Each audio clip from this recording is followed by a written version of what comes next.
It was an ordinary day when Evie met the villain.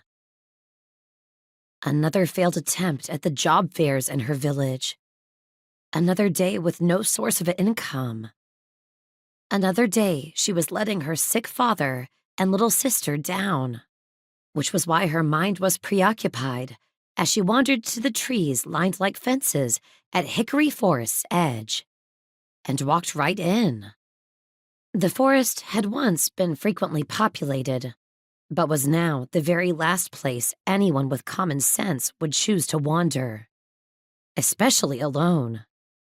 Well, unless your name was Evangelina Sage, and a forbidden forest seemed far more inviting than going home and admitting to your family that you'd finally found a job and given it away. Evie sighed, reaching out to let her fingers drift across the scratchy bark of several nearby trees as she wandered past. The forest really was quite beautiful.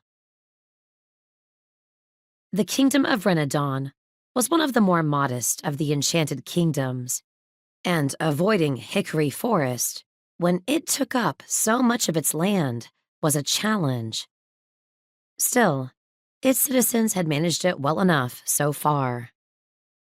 It had remained that way since a dark figure known as the Villain's emergence nearly 10 years ago.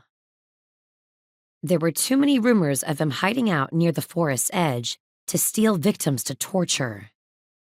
Evie knew little about the evil figure, but she was almost certain he had better things to do with his time than stalk the trees like a forest sprite. Though she'd not seen any of those either. They tended to live farther north. The villain, Evie scoffed, walking deeper into the trees and shoving her hands into the deep pockets of her simple brown dress. Perhaps he would be less murderous if his moniker wasn't so ridiculous. Unless, of course, the name had been bestowed upon him at birth, in which case Evie would applaud his mother for her incredible foresight. Evie stumbled over a wayward branch, yanking her hands out of her pockets to catch herself with a nearby tree, then trudged toward the murmuring sounds of a stream. As she walked, she sifted through her meager knowledge of the man, most of which she'd gotten from poorly drawn wanted flyers.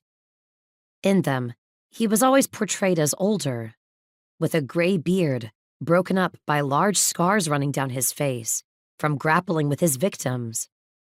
And his teeth were often drawn jagged, like he'd rip out your heart with them. Or perhaps needed to see a dentist.